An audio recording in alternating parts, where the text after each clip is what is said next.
Hello, everyone. My name is James Strong. Today is June 22nd, and this is the SIG Networking Ingress NGINX sub-project, which means it's a CNCF project and it adheres to the COC, the Code of Conduct. If you have any issues with anyone in the meeting, please report those to myself or to Ricardo or to the CNCF themselves. So with that, we'll go ahead and get started. Got a lot more people on the call, got a couple new faces. So as always, we like to give the new members an opportunity to present themselves, what they're bringing, what they hope to get out of attending the meeting, and just a little bit about themselves and the project. No pressure. Maybe I can start. Am I audible? Hello. Am I audible? Okay, Yep, now. Yeah. Can you hear me now? Okay, nice. Okay, nice. I'm Satyam. I'm an SRE, and I've been involved with Kubernetes as an user as of now. But I used to be a part of SIG storage, maintaining one of the in-tree plugin called as OpenEBS driver in SIG storage. And I've been involved with Kubernetes since late 2016. And as of now, I'm only a user of Kubernetes and Ingress NGINX. And basically, from the user's point of view, we saw some gaps which we tried to fill in by opening a PR. So my main intention for this call is to basically getting to know the community and how SIG-Network actually works, and basically how best we can work together to basically get this change merged upstream, possibly with feedback. So yeah, that is my that is me. So I'm based out of India, so it's evening here. So yeah, okay. Awesome. And that's what we ask folks. We ask folks if they have a PR that they want us to look at that maybe has been languishing or hasn't had any looks on it. So I appreciate you joining the community call. Thanks. Hello, everyone. My name is Jacek.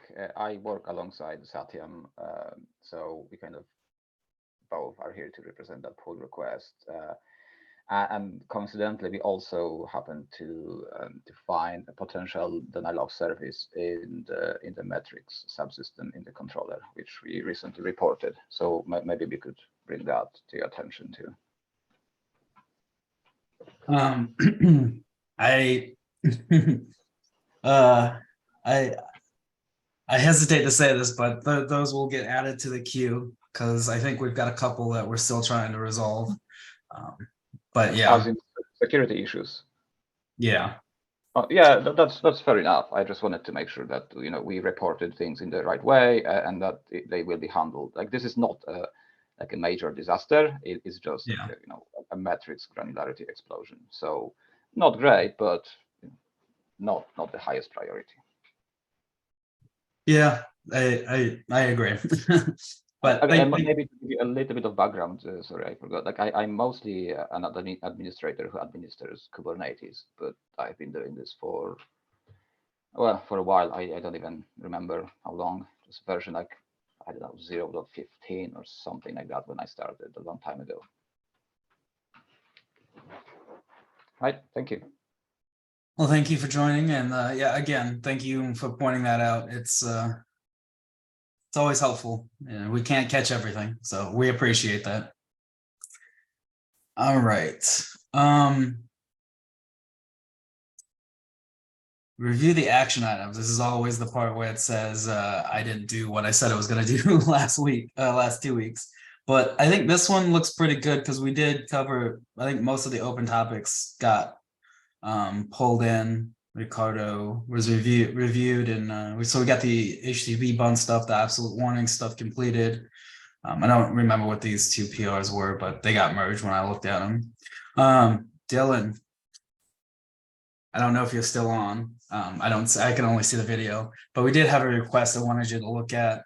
Okay. Or at least maybe get someone from NGINX to look at. There was a cores issue. So we've got 2 of those to look at. All right. So just things to follow up on. They're in the doc, and I dropped the doc in there. Okay. There was a couple issues. I think I went through these already, but I'm not gonna bring these back up. I'll go back through this list myself, but the one thing I did add is I did see someone ask in our Slack channel. I don't know if it was a users or dev about the 2.0 breaking changes. So I just wanted to start tracking what we think is going to be in the 2.0 breaking changes. So I know I'm trying to get a 181 patch out now because there's a couple CVEs out for our old friend OpenSSL. So I want to get 181 out before we try to do 19. 19 is going to have the validation stuff from Ricardo. So we need to discuss that a little bit more because I'm not sure if the validation stuff will be a breaking change. It could be, so it might be added to 2.0 before we do a 19. So we just need to discuss the annotation validation stuff. And then all the other things here. So probably when we've got once Gentile and Ricardo have reviewed it as well. So okay, that's reviewing the action items. Always the fun bit. Issue triage. So I'm gonna try to keep this to we don't have a secretary or anything, so I'm gonna try to keep it to the 15 minutes. This is always difficult to go through just because one of these could take 15 minutes to triage. Let's go ahead and start looking at these. So looks like we've got a bug open. Those are always fun. No explicit rolling update strategy defined. I feel like this is a good first issue.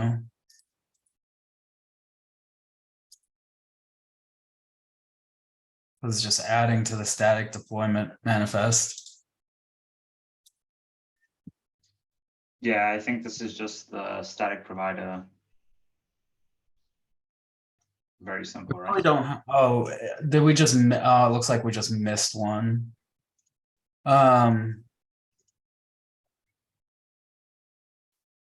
This is a good first issue for someone to look at and then just validate that all of our providers, all of our static ones have one.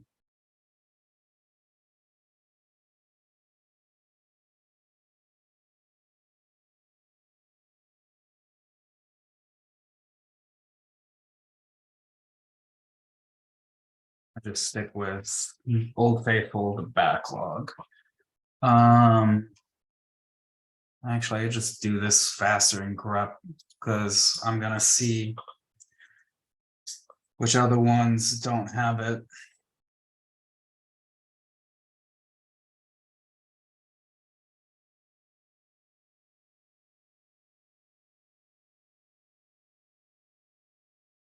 And that's in deploy static.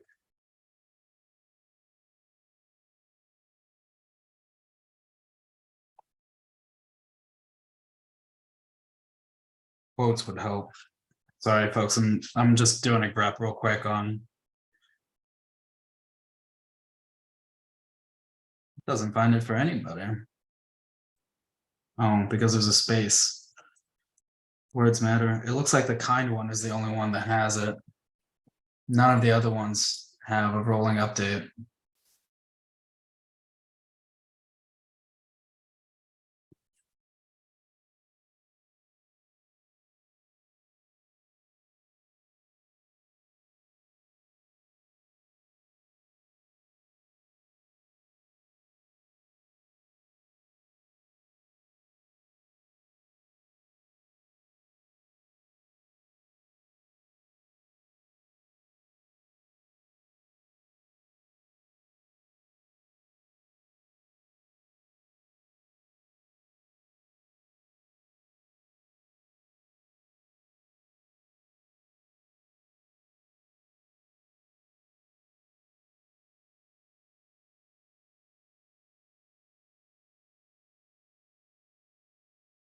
wonder if there's a reason why we don't have it for all of them. Do we not generally push for it to? Oh, I no, don't know sorry, what- that's the default, right? Sorry. Yeah, I don't know what the default is. I thought the default was a rolling update. Mm. I don't know.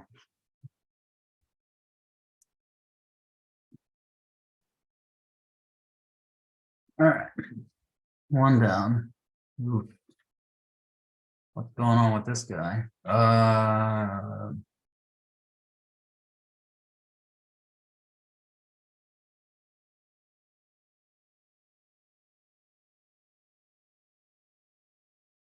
Gentile is very nice. But yeah, I don't see that annotation. This looks like it's for NGINX.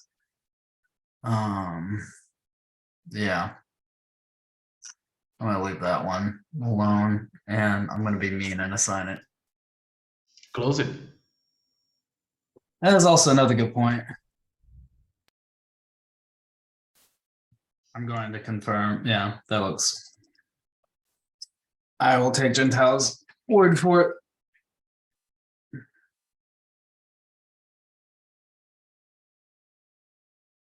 Mirror is not working as expected. Okay.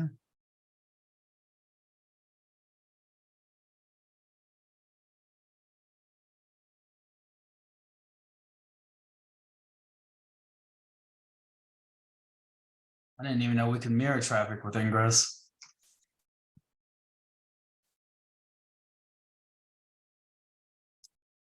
We do, and there was a fix recently on that. Who is this guy? There's recently was a fix Yeah. as of 9 hours ago. No, but it wasn't released yet. Oh, okay. I'm not sure So- if this is the same one, but maybe. Drop.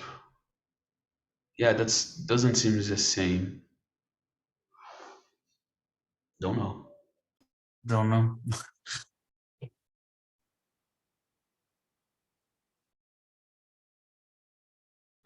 They also didn't tell us what. Okay, so they are relatively new. What? Yeah. What are your thoughts, Ricardo? Since you're here now, Close it. No, I'm just close kidding. No, I don't know. I'm trying to remember how this works. If this is an NGINX model or a Lua model, I can't remember. But I would say that even mirroring should be used, if I record correctly, for debugging and not in production. We state that on the documentation. So, like they're saying that if you have a slow mirror, then the original request will throttle, which can happen. I'm not sure if the mirror. I don't remember if the mirror model it's like synchronous or asynchronous. If it just triggers a new connection and goes away or not. I need to take a look at that. But I wouldn't expect anyway some kind of SLA for mirror traffic, to be honest. Yeah, I But think he's just twice on it. We're already saying it. We're already saying that it is going to be throttled, and traffic drops, but he's not seeing errors on. He wouldn't see errors on the staging ingress controller. Wouldn't the errors be on the source? hold on. Drops and prod. I don't see the error on the stage in English controller.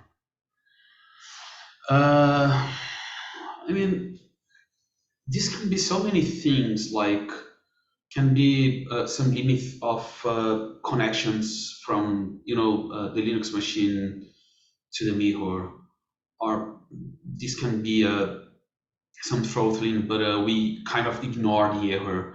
So I'm not sure if they are asking if they want to see the error from the mirror like, hey, we should have some logs somewhere saying that we couldn't send to the mirror because the mirror is throttling, or if they want, like, if we cannot mirror, then we want the traffic to be dropped. The second one, it's not what we expect from a mirror, right? That's the same thing when you have a physical switch and you mirror your port, you are just saying whatever happens on A happens on B, and I don't care about the answer, right? The second one, I would need to, I'm sorry, this is the second one. The first one, which is like, I just want to have an error saying that the traffic couldn't be mirrored. I need to take a look how this is developed, to be honest. I can't remember. So my answer for that, it's just like, if we need to give an answer right now, it would be, we need to take a look because mirror shouldn't be used in production, right? Yeah. I'm trying to see what Long was looking for. Well, he was not able to replicate it, so there's lots of other pieces. Yeah, like you said. I will leave that. Very nice comment.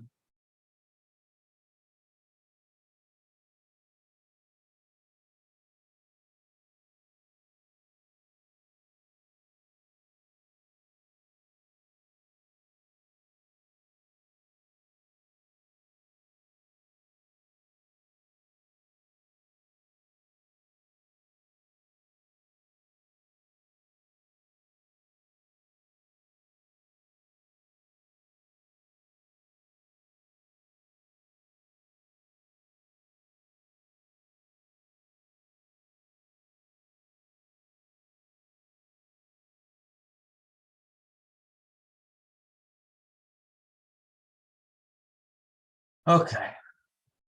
Like I said, you only get through so many. Large working ingress with mod security set to detection only, but ignored when set on. Before we even get into this one, that also does bring up the other mod security question. But yeah. AKS NGINX controller with the built-in mod security. Yeah.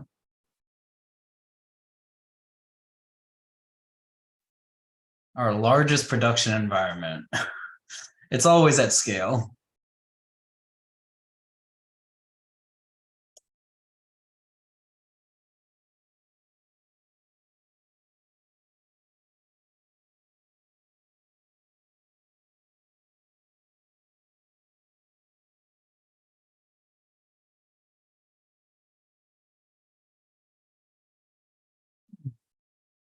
Okay. It looks like it's just as they scale it up. I also don't know how the mod security stuff works. Apparently it's installed correctly, but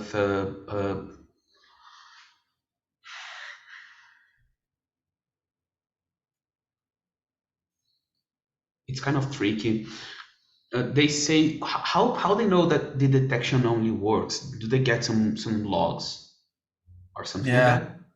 I was also They're going to ask probably- what the cluster is too. They're probably using some sort of like dumb, almost like there's plenty of tools out there that'll generate either bad traffic or Yeah, or I mean so. you can call the transversal path just to check Yeah. it, right? So doing slash two dots blah blah blah. My question was more like how they know when they trigger this call and detection only, it's working on blocking no, right? So if they are getting some error or something like that or not, right? Are they So, saying it's blocking, or are they just saying I can't? You just said it's detection only, which theoretically should only give them a log event. Well, they're saying it works fine with detect only. As soon as they turn it on, all the sites go down. Oh, all right. I'm trying to see. I saw it. So somebody said 8 nodes. They're also running this as a daemon set.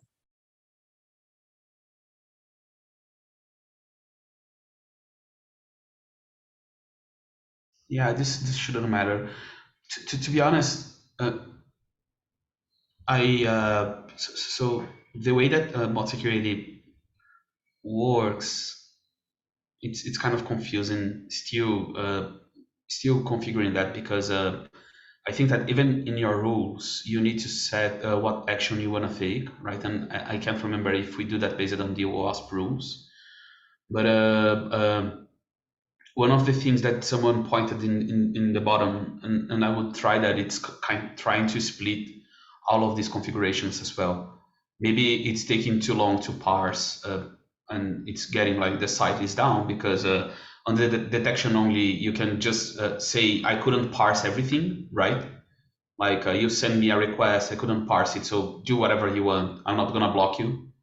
And when you are enabling it, maybe what it's saying, it's like, I couldn't parse that, and my default rule when you enable that, it's drop, right? So maybe it is a performance issue, but in the case that, like, you know, like when we have the webhooks in Kubernetes, you have the fail policy, which is ignore if you cannot reach the webhook, and you have the fail policy, which is fail when you cannot reach that. So I think that when you set the detection, the sec rule to the sec engine to on, you are saying, if I cannot parse everything in this time, just drop it, right? Yeah, I was looking. I was just trying to see where that was in the. I don't see that configured anywhere, even though yeah, I don't see something like that in the config text. Is there an option for that in mod security? Do we know off the top of our heads, anyone? To fail open? But I do see that he did ask him to split out the object, so we'll see. Yeah, let's wait. But anyway, it's kind of tricky. I need to take a look how the configuration is generated, and if there is like a timeout of root parsing as a configuration. I can't remember on the top of my head, but maybe if you enable all of the OWASP rules also, you're gonna have problems, right? So they are super heavy. So I need to take a look into that.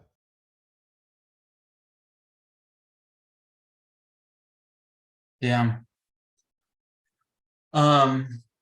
If you could point me in the right direction, Ricardo, I can look at it. Stay on the left. What'd You're pointing you to the right direction, like turn left or right.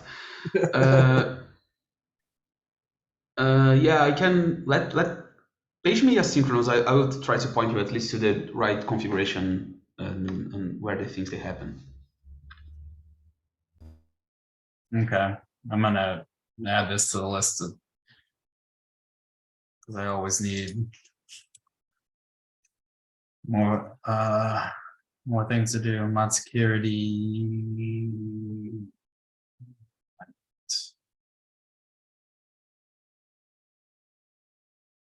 All right, cool. Let's do one more. This always seems like fun. Auth URL annotation does not accept request URI being appended immediately after a port. Okay, I already don't know what Hemdall is, but okay.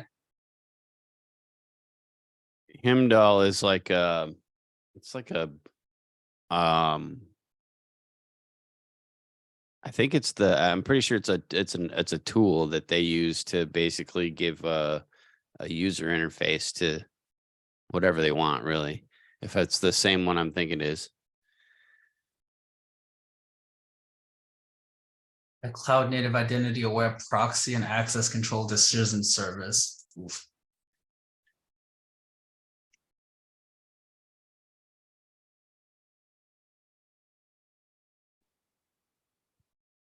Yeah, it's an application dashboard launcher. Okay. That's a much better explanation than what I gave. I hate that it does that. How about sorry, folks. Did they have Looks like Long had a conversation with him 2 days ago. Should an auth URL, I guess let's just the top level, should an auth URL respect the request URI? I think the new validation accepts this on the annotation. Is not a valid blah blah blah. Yeah. Proxy pass blah blah blah. Yeah, so it should be accepted. Invalid port blah blah blah. Yeah, it should be accepted. I think this is a bug probably on the regex. I'm not sure what. Let me take a look if I can find what's long it's saying on this one, because I was doing this whole validation stuff and I figured out that we have some problems on some of the rejects that we use. What's the number of this one? 10. Yeah, I hate rejects. Why do we use rejects? I mean, that's the old adage, right? Once if you have a problem that can be solved by regex, you now have two problems. Yeah. We don't have enough problems. That's why we use regex.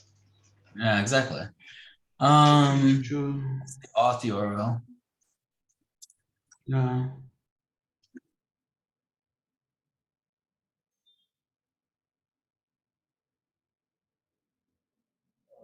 I can't spell. Yeah, they are discussing on the on Slack, but they're just discussing. I don't think that they have added anything there. So maybe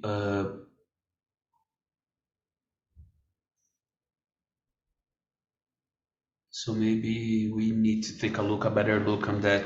Let me answer on the Slack and say I think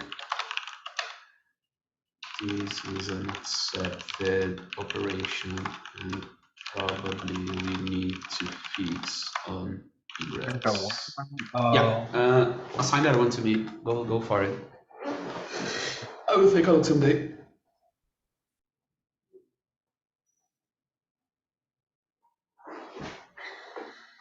I should know your name by now. Was it RI Cats? Yes. Yeah. 2 years working together, I still don't know your GitHub handle. Okay, we're at time. We gave it 15 minutes. I'm trying to just keep things to time.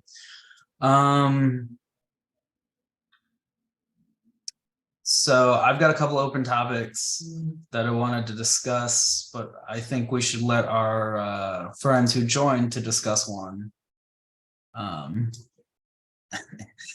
Sorry, I just looked at the chat. Yeah, Heimdall is the one that opens the portals in Thor. So I guess that makes sense for what that tool is supposed to be doing. Anyway,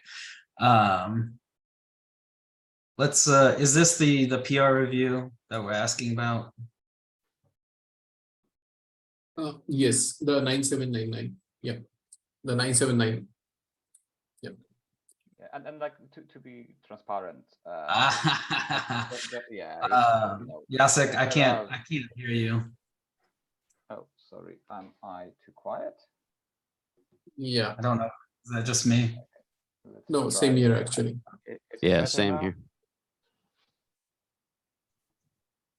I was looking at this one before the meeting today. Any better now? Yeah, that's better. Yeah. Okay, perfect. Yeah, so like honestly, there are what we like to do is there are two approaches to solving this problem, right? For complete transparency. And there are two pull requests open to add this feature request of adding custom response headers. And it would be maybe a bit unfair to try to push one of the approaches without discussing the other. So what we'd like to do really is to start conversation about what is the best way to implement this feature. And of course, as people opening this pull request and kind of representing it, we think that the approach of using like a simple string annotation would be the best, and it would be the best for the wider community as well. However, there was some pushback from one of the maintainers, I believe, who wanted to see a different approach. But both of those pull requests have been stuck for quite a while, and yeah, we'd like to get things moving one way or the other, of course. Yeah. Annotations are not our favorite. Yeah. So Can that's can I, as the one that is pushing back, if you allow me. We've been for the last 2 years trying to on a mice and cat chase, trying to close CVs that are generated by bad validations on annotations, right? So it's no one's fault. We know that there are some parts we don't do a good job parsing some things. We've been trying to even to figure out better ways of doing that with NGINX folks, that they have a library for that, trying to split control plane and data plane, which is one of the subjects that we have next, right? So the big problem today, and we kind of explained that in the past, is that as an opposite to let's say anything else in Kubernetes, right? The Ingress is one component that you put on the internet, and it does have direct access to the API server, right? And it's not a regular access, but it is an access with secrets or a cluster scoped access or something like that. So we started to be really annoying with new annotations and things that may end up on the NGINX configuration, right? So when I saw that key value thing, the first pushback on that was like, okay, annotations, they have a limit on their size, right? So if you need a bunch of headers, you are going to have a problem on that. And parsing the annotations and doing that, maybe like I need to change something, so I will end up needing to change my ingress. We will need to do some really annoying validations on the annotations to see if it accepts one value but doesn't accept the other, if we can use variables of NGINX inside it or not, and so on, right? So that's, first of all, that's why I keep pushing back on that, and I'm really annoying with this annotation stuff. I agree, and I think that having a specific annotation for things that we miss today and people use snippets to implement, it's the right way, right? So as an example, I keep seeing that the majority of people, they use snippets configuration because of our lack of a feature to implement headers, response header, request headers, and so on. So I'm glad that someone picked this up. But also, I've seen constantly inside our controller that the way that people, they are doing that, even to reuse that in different Ingress objects, it's with the config map on the same namespace. So let's say you have on the same namespace 3 Ingress objects, one for each vhost or one for each environment, but you decided to go with the same namespace. You can point to the same config map, or you can copy the config map, or so on, while the annotations, they're going to be a bit more confusing, right? We can do validation on the config map. In fact, I think that I have pointed some code that we do that validation on some of the config maps. I think that's on the fast CGI code, but we do have on the others. And for the sake of cleanliness on the annotations and the other things, that's why I've said I prefer that you do that using the config map instead of just overloading the object with an annotation, right? So that's why we are trying to keep the standard on that, not relying on many arbitrary information on the annotations, and maybe we will need maybe not. I know that we already do have on the validation work that I was doing on the annotations, and you probably need to rely that on the config map as well, on the headers as well, right? So calling some utils or something like that that says this can or this cannot be part of the header that you wanna add as a response, as a request or something like that, right? I am really not feeling comfortable with making these annotations and instead using the config map. But I am also happy to hear about that.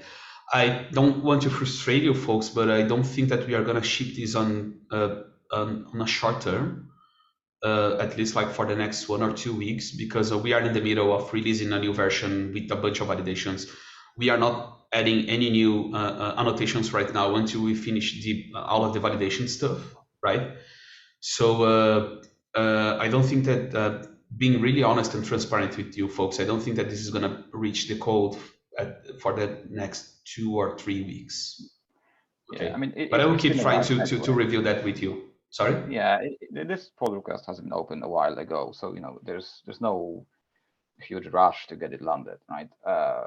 Now, like you raised some good points, but I would like to address some of them with regards to validation. So even if you use config maps to store your header names and values, you still have to validate those strings because config map value will still be a string. So with regards to injecting malicious content into your NGINX config, the approach you use to configure those things, it doesn't matter, right? So whether you use config maps or a raw string, your security exposure is almost the same. I say almost because in case of a raw string, you have to split by new line. So if there is some security problem with splitting using a new line, that could maybe lead to some other knock-on effects. I would say very unlikely, but not impossible. However, like in terms of adding things to the config, NGINX config, I would say the risk is the same, right? It's just how do you configure it? And of course, you saw some of our arguments that having a simple, like a simple annotation that does this thing actually does make it a lot better on the wider community. Like I actually went through quite a few Helm charts today to check what they do. And like top 5, I checked top 5 Helm charts that allow you to configure Ingress as part of the Helm charts. They support custom annotations. So anyone using those annotations would be able to inject headers using a stock charts without the need to create any extra config. If we go down the config map route, now that's not possible. So you either have to patch every Helm chart to allow people to use custom annotations with NGINX, or maybe you have to like do things outside of the Helm chart. So there is like I would say, significant impact on on the wider community on the decision which way you go. How do you which approach do we use to configure those annotations, right? There's also the question of validation, right? Like this is very subjective, but having a simple string could be easier to validate than having to read config map name from an annotation and then validating the config map that you point out from the annotation. So effectively, if you want to use admission controller to restrict your headers that you can inject, that you allow people to inject, with the config map approach, you'd have to verify 2 things, right? I guess you'd have to look up config map name, and then you would have to validate content of the config map. So And this already happens. That's what I'm saying. We already do that in other parts of the code. No, I mean, you do that in the code. However, you don't do that like in admission controllers like Kyverno or Open Policy Agent, right? External tools that live outside of NGINX.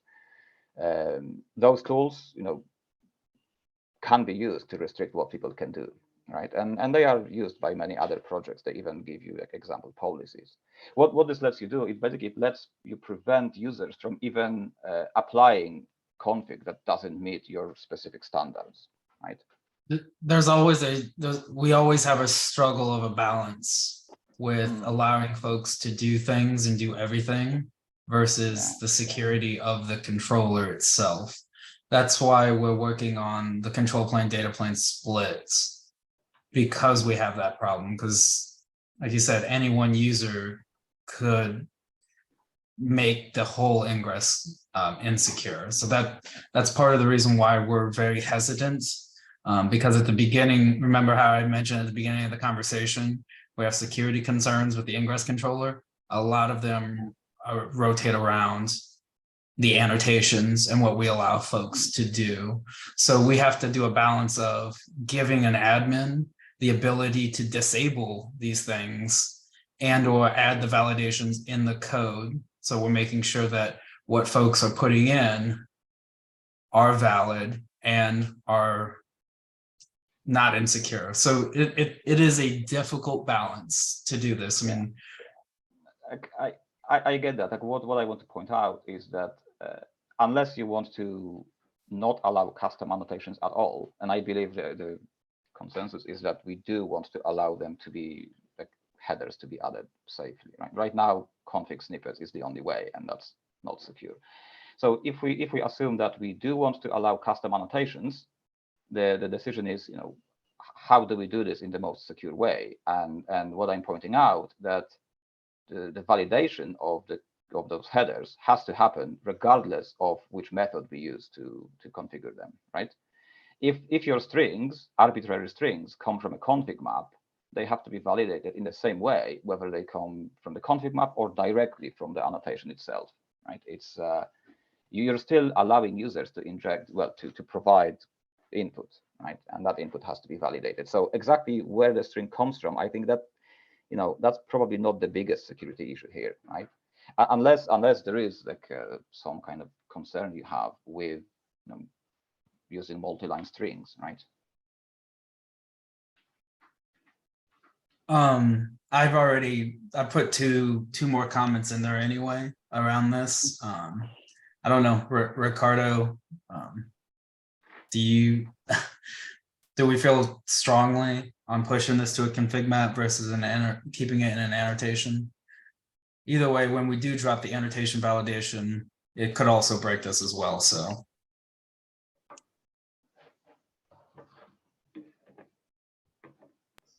Yeah, I think that If I may say one more thing, like if you think that more validation is needed, like 100% this should happen, right? We're not trying to say that the pull request is perfect, ready to go, right?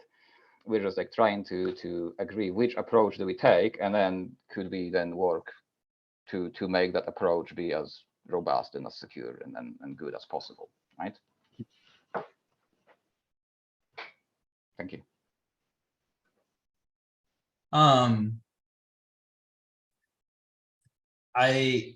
Ricardo might hate me for saying this, but from my perspective, the config map versus the annotations, I don't see how this helps either way.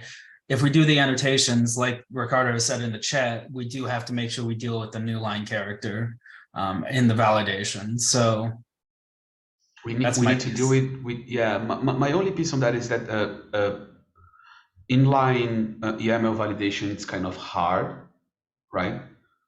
So it's not only about the line breaks, but the spaces that may be used to trick the parser or anything else. To be honest, I can see both of the sides, but I am still waiting at least to have this the validation merged to then have this thing rebased and see how this will look like, right? That's fair. Maybe because one of the things that we can do as an example is say, okay, we accept that, but I'm not sure if folks already saw the validation thing, but we are adding some concept of risks.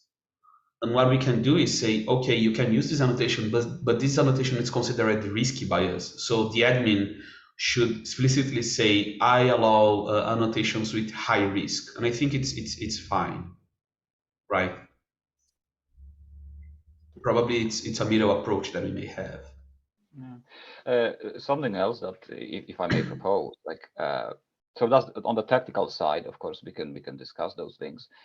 Should we like separately consider the, I guess, usability or the community? Like maybe, do you know what users prefer? For example, is there like a strong preference towards config map type config out there, or is there a strong preference towards I think this is actually a great question and proposal on that, and as someone that has been doing Kubernetes for some time, I think that this is one of the questions that we should be making more. Right? Sorry, Brendan. I promise I'm gonna pass that to you after this. That's one of the questions that we should be doing more, because I think that our user experience in the end, it's just like, I mean, Ingress API was just evolved to Gateway API because at some time we figured out that the Ingress API wasn't easy to deal with, while we needed some better personas definition and other things, and maybe this applies also to this response header. So no, I don't know what the community wants to, and maybe that's a good question to make. But again, we should probably put in a balance, as James said, what's the easier versus what's the safer, and have this kind of decision based on, because we don't want to announce like in 3 months a new CVE because we kind of missed parsing something on the annotation that could be a config map, and vice versa, because we thought that was going to be easier one or the other way. But that's a good question, and I think it's good to make this question to people. Brendan, do you want to speak? I can see you raising your hand for some time. Sorry. So I just wanted to talk on the idea of adding this as an ingress annotation. That, I mean, this is the whole reason Gateway API now exists, is that cramming the operational overhead on a resource that does oftentimes, in a lot of cases, get used by developers, essentially, or application developers, to expose their applications, who don't have as much insight into what all these annotations do, could potentially, you know, this is adding one extra thing that could potentially be an issue. And in my experience working with a couple of companies, a lot of the operational people only add the annotations after it leaves the engineer's wheelhouse. But this is kind of the idea, right? Is like adding this for engineers to kind of play with does also create that, I don't know what this does, but I'm going to add it because I need to kind of fix something or get something working, and it creates that security hole as well, right? Yeah, agreed.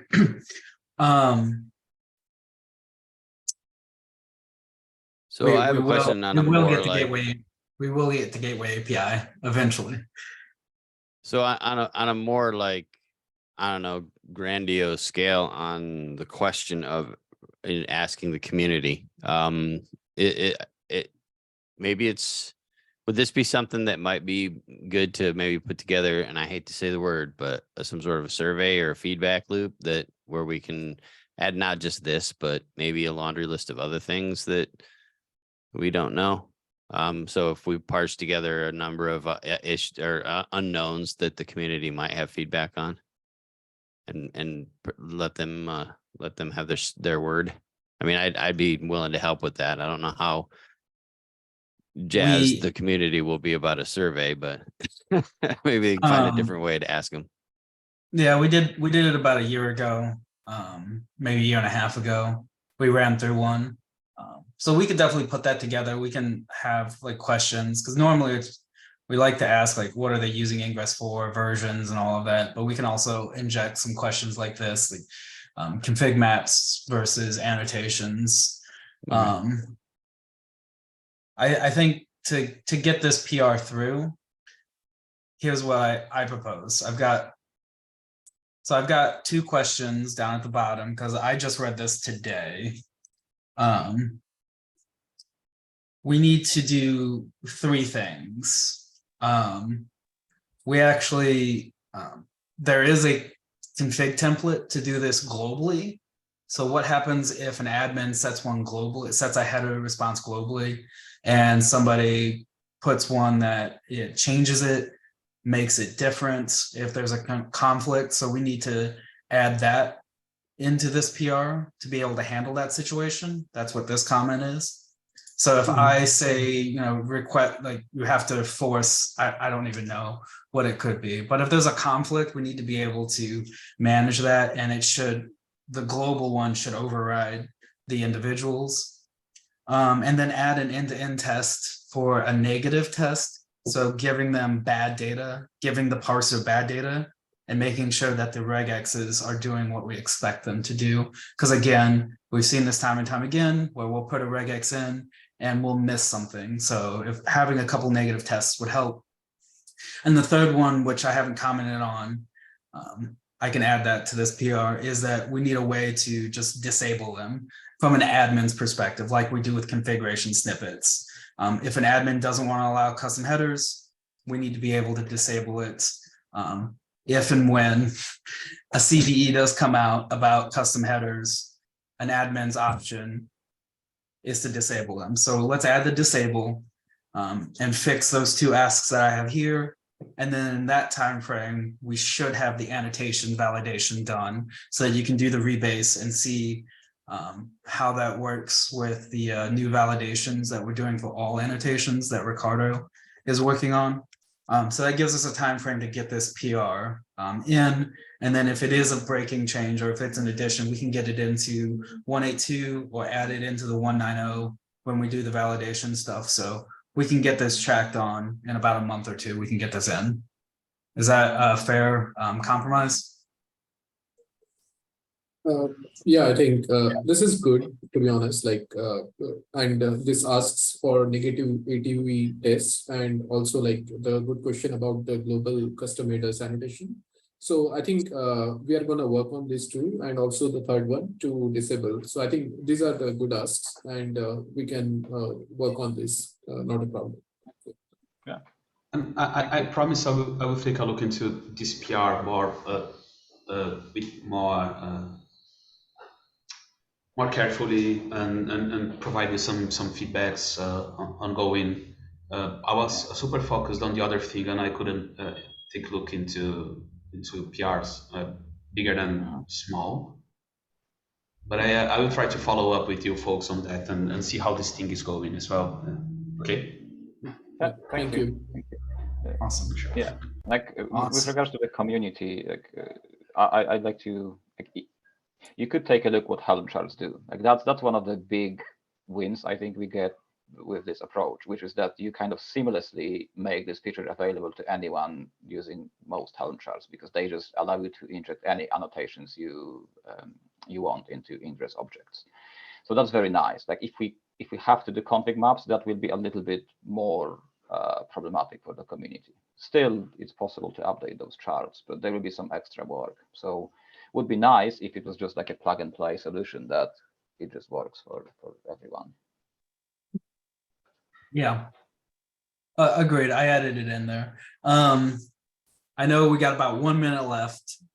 I think that there's two things I want to talk about real quick is, and you probably already saw this, Ricardo et al., is that I just created a doc where we can start discussing what the 2.0 breaking changes are going to be, what we want them to be, and then to get them and start tracking those.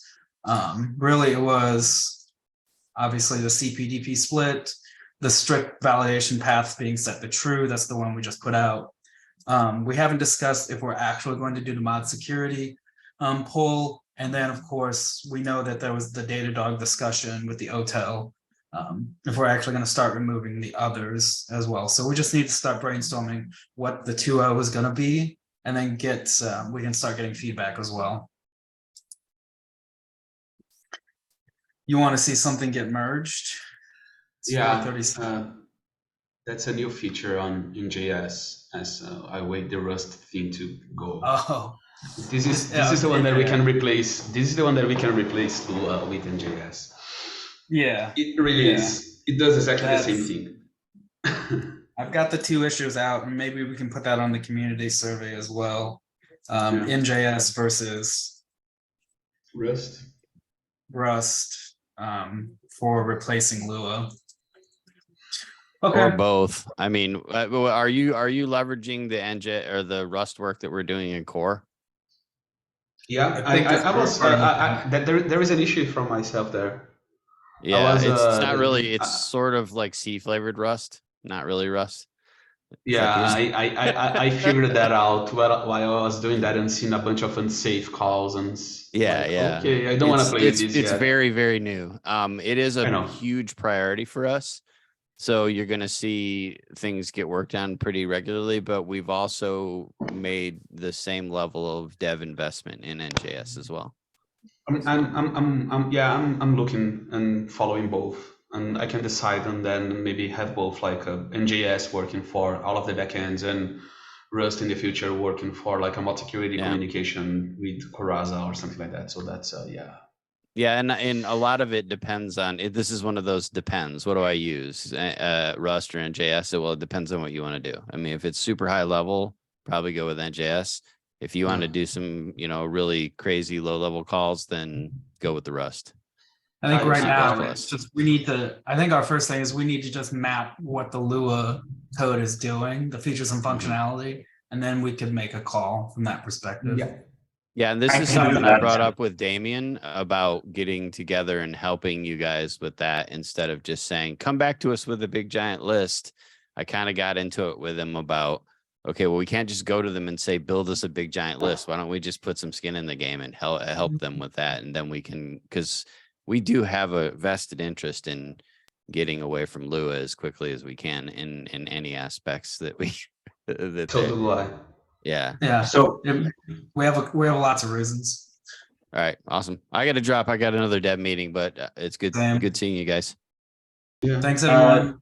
for- James, just before you go, do you want What's me to start doing that list? Because I went quite deep into the Lewis stuff over the last like couple of weeks. So Yeah, yeah, that would be helpful too, because I think that also helps with the mod security Lua one that I just tagged you on. So if Yeah. you want to start mapping that out and sharing that out in a doc with everyone, that would be helpful. Hey, Yeah. while I'm here, I still have time, so I just wanted to ask, can I start dropping AJP? I think that we I got a have lot of no feedback idea on what that. that is. I saw the ask, but I don't know what it is.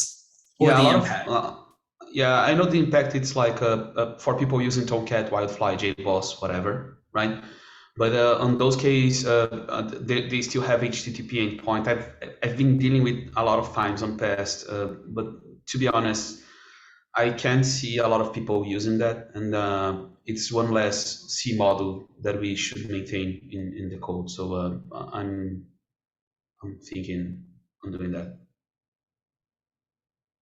Okay. I mean, I know the PR is there and you had an informal Twitter poll, but again, maybe we should send out an email to the dev mailing list. Yeah, I can do that. And let Okay. me finish the validation thing, merge the docs and the other things. And I want, we can even merge that and make a release because I'm disabling the validations. It's feature flagged right now.